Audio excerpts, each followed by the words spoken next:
Welcome to Behind the Games, Delivering Glasgow 2026, the podcast, where we're exploring all the behind-the-scenes successes and the challenges in the lead up to one of the world's largest and greatest sporting events. With the eyes of the world on Glasgow in 2026, we will be getting to know some of the key players and what it takes to put on the greatest show of global proportions. Today's second episode is all about working as one team. And to talk us through it, I am delighted to say we're joined once again by James Bulley from Trivandi and Phil Batty from Glasgow 2026. You're co-founder and CEO, but we're not going to give you your official titles because, just Phil and James, we're having a nice chat here today. And we're talking all about embedded partners because it's a term that's been thrown around. I've heard it, but I don't really understand it. Can I come to you then, James? What is an embedded partner? Thanks, Jennifer, and thank you for having us back. Delighted you're here. So, an embedded partner for us, when we were part of the organising committee for London 2012, where we started our journey in the events world, we were very much looking across the team and realising that there are certain suppliers that were doing a great job, and those suppliers were embedded inside the organisation. What does that mean? It means they were sitting side by side with us. You wouldn't actually know they were not one of us in the sense that they were different employers or employees of a different company, but they were sitting side by side with us, figuring out the problems day to day, working through the issues, and then developing their delivery and their teams alongside us. And that's really what this is about. It's actually sitting side by side alongside Glasgow 2026 organising company in a way that you couldn't tell a Trivandi person from an organising company employee. Why do you think that works better? Why do you think that is potentially a better model going forward, having that embedded partner than just say, for instance, I'm going to organise an event, I'm going to hire everyone myself? Well, really, then you own the entire process, the whole end-to-end piece of this, from strategy to planning to operational delivery. And that's the important thing. Quite often you see organising committees employ a supplier who would do an outsource of, say, the delivery of a venue or the overlay or delivery of the operation, maybe the security operation and so on, which is okay. But what it doesn't do is tie them into those really early vision objectives, the strategy, understanding the pressures of budget, understanding the pressures of timeline. So by bringing them in earlier and upfront and as part of the organising committee, what you're then doing is embedding all of that knowledge, that reasons why you're doing it, and the strategy, and all of those implementation tasks are then focused on the overall objectives at the outset rather than just trying to achieve an outcome at the other end. So a bit more streamlined, I suppose, as well. And it's important to make sure everyone's working towards that same goal, which has been a big part of what's happened for Glasgow Games here as well, the Commonwealth Games.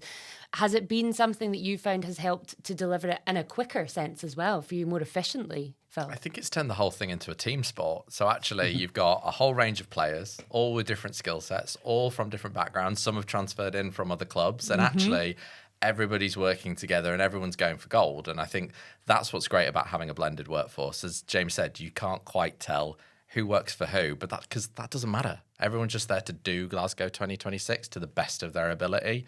And I think it creates an energy whereby we can laugh together, we can joke together, we can have the tough days together, we can have the fun days together. Yeah. But ultimately, if we all do our best and we all do brilliantly, then we all win. And I think that's the end goal here. That was that was a gold medal winning sporting analogy there. That was absolutely perfect. And it does sum it up beautifully. You're working together as one team and you're all going for that gold medal.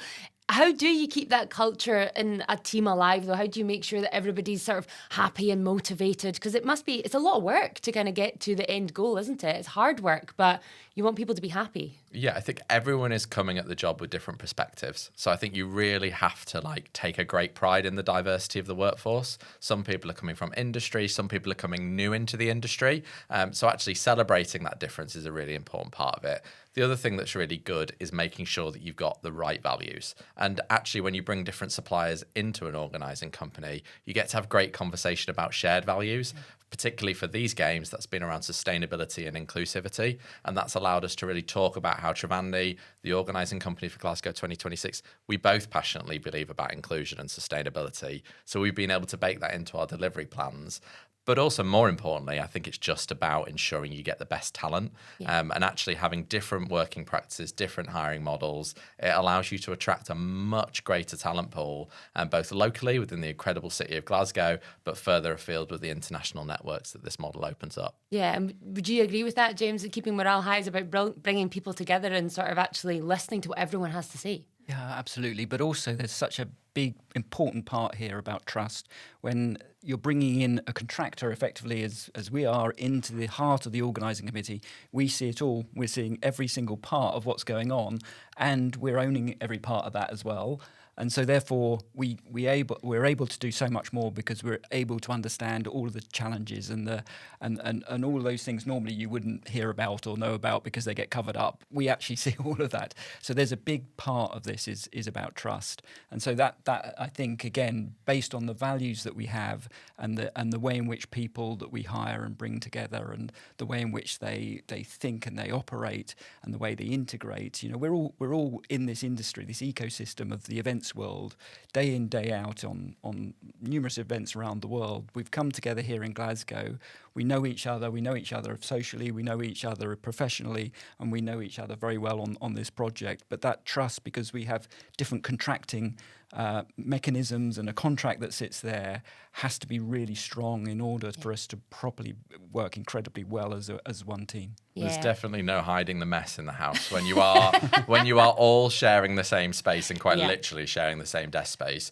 You just have to be open with each other. Yeah. Like, you're seeing each other at your very best and you're seeing each other on those tough days. So having that kind of trust that you can be authentic, that you can be your human self, that you can, if you can't figure out the answer to a problem, sometimes that's okay. Just ask a friend. Yeah. So I think that is a really important part of why the relationship works. And we've definitely, within 95 Bothwell Street in Glasgow city centre, that co-location has been really important because then you do make those memories together, but also you can see what everyone's working on at any one given moment in time. Is it getting quite cozy in there? Because you mentioned some shared desks and it's like on top of each other. It's definitely, I mean, organising companies change by the day. Sure. We have 20, 30 new people join between the organising company or Trivandi almost on a weekly basis. So you're constantly moving desks. The exciting thing about right now is we're moving to something that's called venuization. So you've sat with your colleagues from like logistics or accreditation.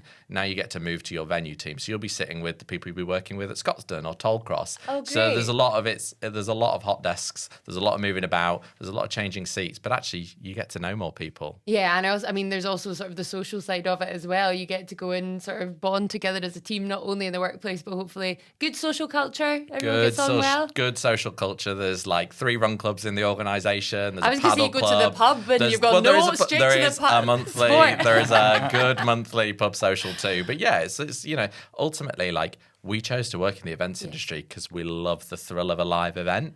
And actually, therefore, you want to bring that into your personality. You want to bring that into your everyday life. And you want to see the best of what Scotland's got to offer. I love that there's a run club and a paddle club. Are either you involved in any of the clubs? I did couch to 5K and went straight back to the couch. But then I've restarted this year and just made it to 5K again. Glad to hear it. I'm way too busy. I'm having to deliver the game. Got work-life balance. I'm glad to hear there's a balance just about going on. It's very important to hear. But we obviously talked about the team and collaboration and dynamics, and we've kind of touched on already, you don't really know who's from what team necessarily anymore. Like, not some people from Trivandi, not some people from Glasgow 2026. Everyone's just kind of working together, and that's important to you, isn't it, James? Absolutely. I lost that ability to know who was Trivandi and who was OC some weeks ago.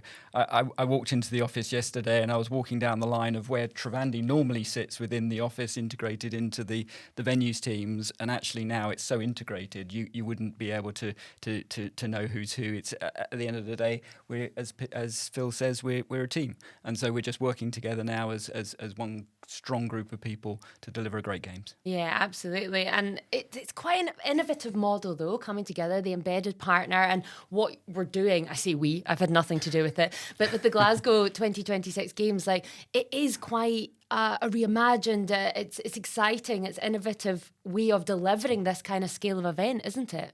I think one of the things that we've learned is there are previous models of embedded delivery partners that have worked brilliantly, previous models of embedded delivery partners where I think things would have done differently if they'd done it a second time round.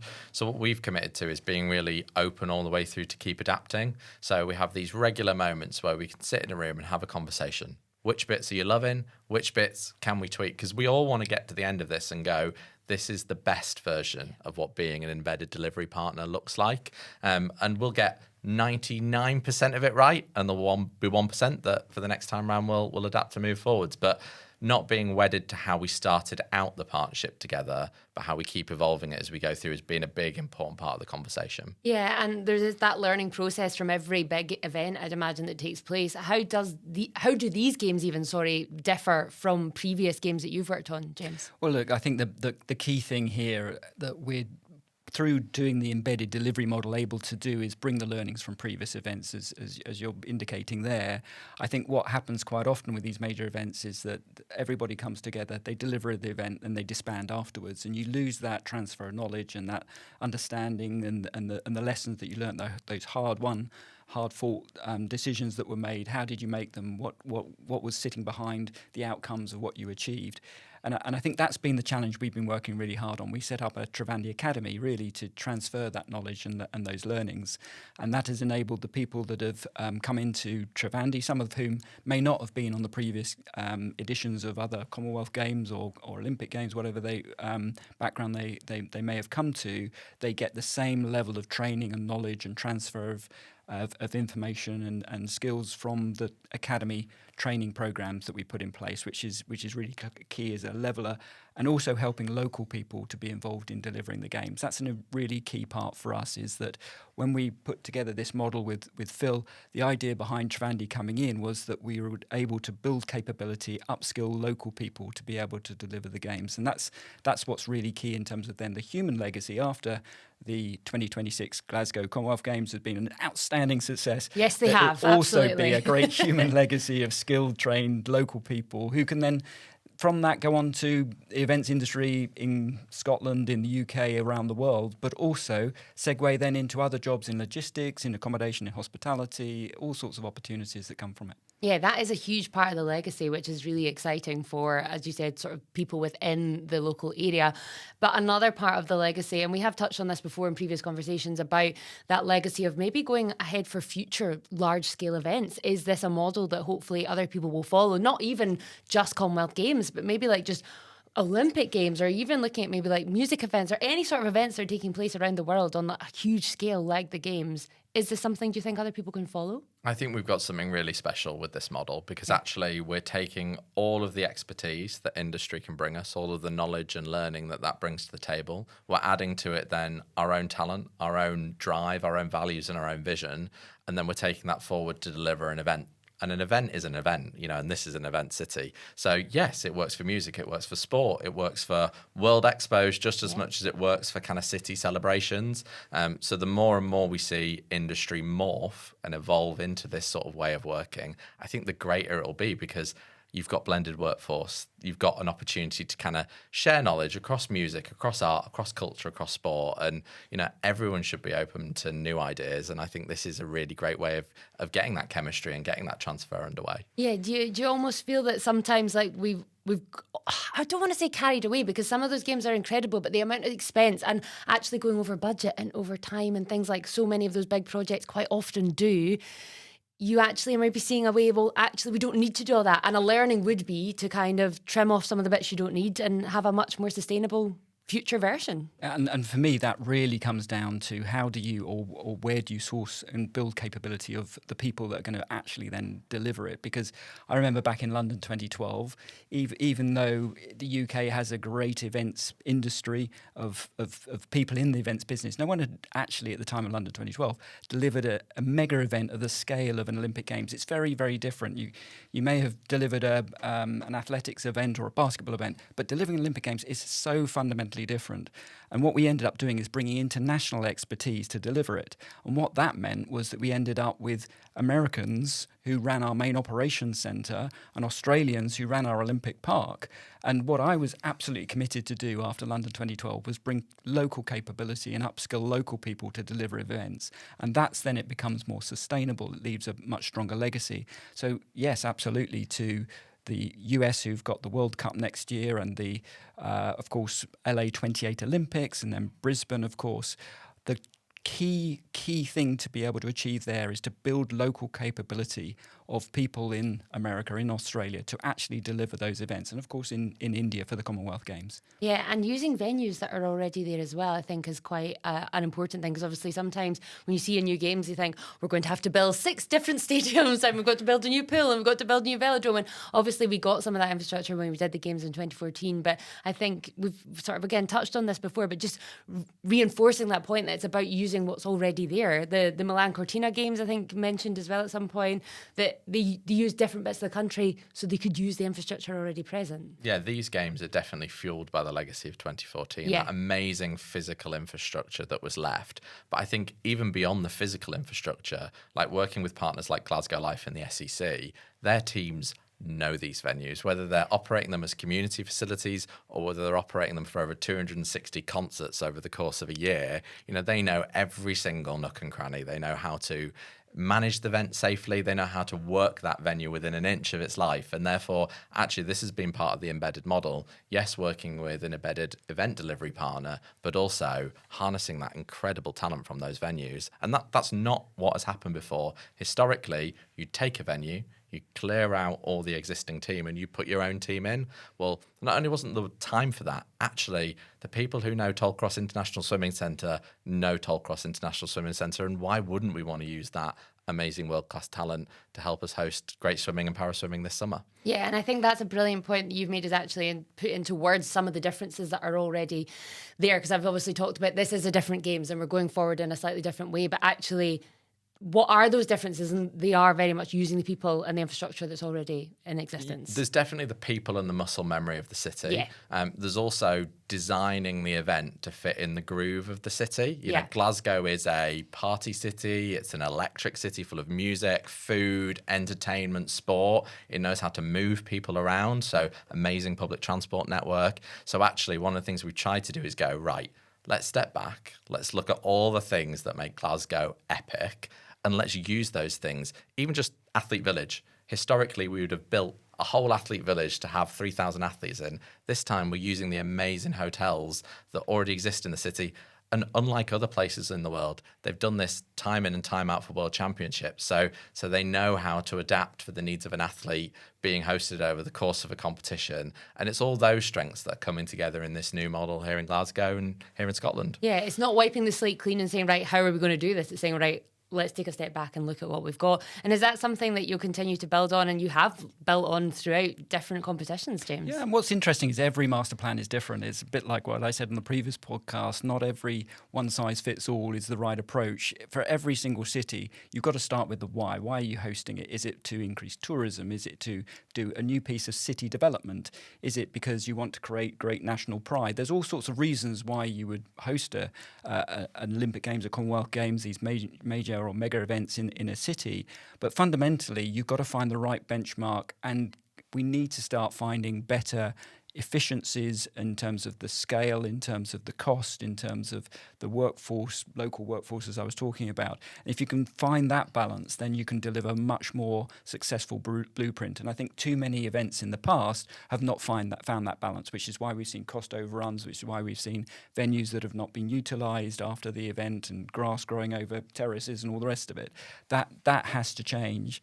And I think the progress that is being made in that, because naturally with the economy of certain countries, that has been forced to happen, and the geopolitics are changing in many regions. So we have to find a solution whereby we can find a much more efficient model, which is going to deliver much more sustainably and deliver a much greater legacy for the host city. Absolutely. And we've talked a lot about team and fostering a good atmosphere and a good morale and getting the best out of a great cross-section of people within your teams. But you're both obviously at the top of these teams. How do you find that pressure of being kind of in charge, I suppose? I would be terrified, but you seem to be both very quite casual about it. It's wonderful. I mean, has it been a difficult job being at the kind of the top of that tree, if you like, Phil? I mean, it's absolutely terrifying. Good, I love that honesty. It's absolutely terrifying. Like you are. You looked very cool there. You're like, totally no, terrifying. it's actually you terrible. are responsible for making sure that everyone who comes to work every day is working in a safe workplace that is absolutely encouraged and supported to deliver to the best of their ability, but also feels a sense of place in an organisation that is constantly changing. And therefore, actually, it is terrifying, but actually, that's one of the briefs of the job. I think the thing that I always try to do is you've got to bring your whole self to work. Like, we work in this industry because we've got personality, we've got character, and also because we like being with people. Our job is to put events on where people can gather, whether that's to watch music or to watch sport. And therefore, if you don't enjoy each other's company, maybe in the wrong job. You're probably in the wrong job. So I think finding those moments where you can get the team together and you can celebrate the wins and celebrate the moments of magic and celebrate the opportunities of just, not just the big things that we do have with the games, like these major milestones, which are great to get the whole organisation, the whole partnership together, but also the little wins for individual teams. And I think when you're moving at the pace we're at, there's a win a minute. And that's really important to find those moments to celebrate that and to also just lift your head up and go, wow, that was Monday. Yeah. Yeah, that was only a day. I'm exhausted just thinking about it.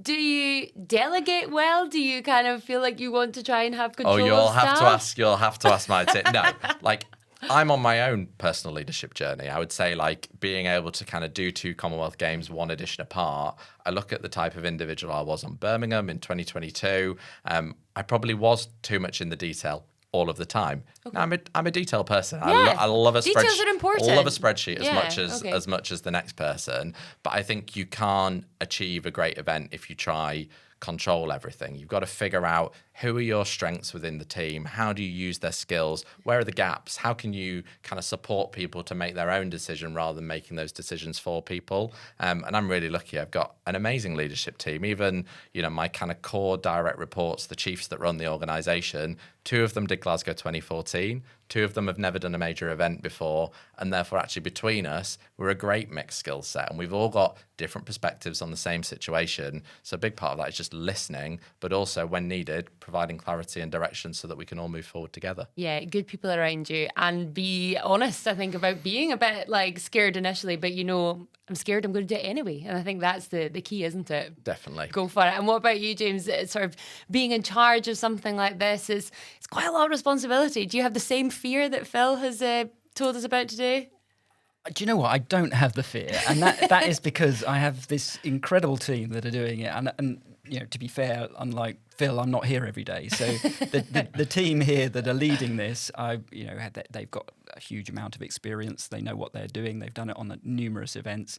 Just to give you a sense of the scale of it, Trivandi has over 100 permanent staff, 3,600 people on an associate network, and we're operating on 80 live projects around the world with a number of major projects and clients around the world. So really for me, I have to have teams that I can put into all of those places and have absolute trust and confidence that they can manage it successfully. So that to me is really just about, I have to make sure that we've got great people, and we have incredible people. So day in, day out, I get those reports. Every now and again, I might get a call from Phil, say, can you have a look at this? But few and far between, because the team know what they're doing and they're empowered to do it. So that's really, for me, what enables me to be able to sleep at night. Yeah, I think you've both touched on that, like empowering good people to work with you. You know the end goal, you know how to guide people, you know what you want to be achieving, but having those good people is really the key to success of a good team. Yeah, fair? The entire events industry runs on people. Good people. The ability to not only find great people, but find people and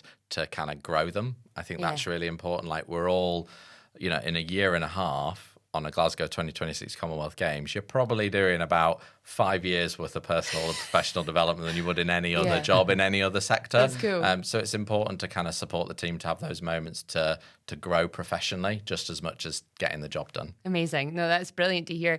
Talking a wee bit, going back to sort of having that embedded partnership and working together as a team, and obviously touching back on that theme of the episode of what have been some of the biggest advantages and disadvantages of working in that way. Is there anything that stands out to you at the moment? I mean, you can go first here, Phil, if you want. I think there's an agility to this way of working. What it allows us to do is to work with a supplier and a partner and to go, actually, let's both sit both sides of the table. Let's figure out what is the way to make this be delivered in the most efficient way, but also something that protects quality, something that protects the experience for the spectator or the athlete. So you're able to kind of share the problem and solve the problem together as one. So I think that's been standout. But that does mean you therefore are solving those problems a lot faster. So you're not all going into one room discussing the issue, then not another group of people going to another room trying to solve the issue. You know, it's more heads are greater than one from that perspective. The other thing is you're able to bring in a global perspective. I think there's something, you know, whereby you want to make sure you've really understood the way a city functions, the way a nation functions. But when you're working with an embedded delivery supplier, you have got many different nationalities all in one place. And there are different working practices right across the planet. And you're able to draw on that expertise and draw on that learning. So yes, you do look at how was it done in 2014? How was it done in 2022? Yeah, of course. But you're also able to go, how was it done for a World Expo that's just finished out in Osaka? How did you do it when you were looking at this through a more corporate events lens versus a major global mega event in the Middle East? You know, there is that kind of different perspective that's brought into the task right in front of you. So both those two factors make it a completely different way of working. Two good benefits there. Are there any negatives apart from him stealing pretty much all your answers there? Because I reckon there's probably I much more that you could say. I can add to that because I think the key driver for Trivandi and the people in Trivandi is about creating value and impact. And I think that by being an embedded partner, by being able to sit round the table and solve these problems together, by setting strategy together, by being part of that whole process, rather than the supplier that's brought on and given a defined delivery responsibility that then you can't influence strategy, that's what creates value and impact. And that's why we can do our job better, we can create more value, we can create more impact. Yeah, that's the vital thing, isn't it? That's the important thing. But I want to kind of finish off again, just sort of some lessons for the future, what other delivery partners maybe can take from this games and some of them. So I suppose some of the mistakes that you've learned from in the past. Is there anything stand out? Because obviously you started, we've talked about this before, London 2012. Was there anything that particularly stood out? You think, obviously, it went really well. People were amazed and it was brilliant. So obviously more successes than not. But were there any learnings from that? You said, no, we definitely wouldn't do it like that again. Was there anything that stands out? Or well, do you know, there are 1,000 learnings, right, from every event. And time and again, we revisit those learnings. A lot of it will boil down to those contractual mechanisms, really importantly, which is why when we heard the announcement that Glasgow was going to be hosting the 2026 Commonwealth Games, we wrote straight away and said, look, please think about this as a model to deliver it, because that's coming back to value and impact. That's how you get the best value and impact. The other part to this, I suppose, is innovation. Everybody says, oh, great mega event, get the opportunity to do these fantastic, innovative new things. Well, because you've got an immovable deadline, because you've got such a short timescale to do these things, one of the lessons we've learned is don't be too innovative. Do the tried, tested, trusted things that get you across the line, because there's so much to do. It's so complex, and you've just got to get the job done. Yeah, that's a good point, actually, because we are talking about reimagining, but actually there's some things you just can't change and you've got to get right for the games to even happen in the first place.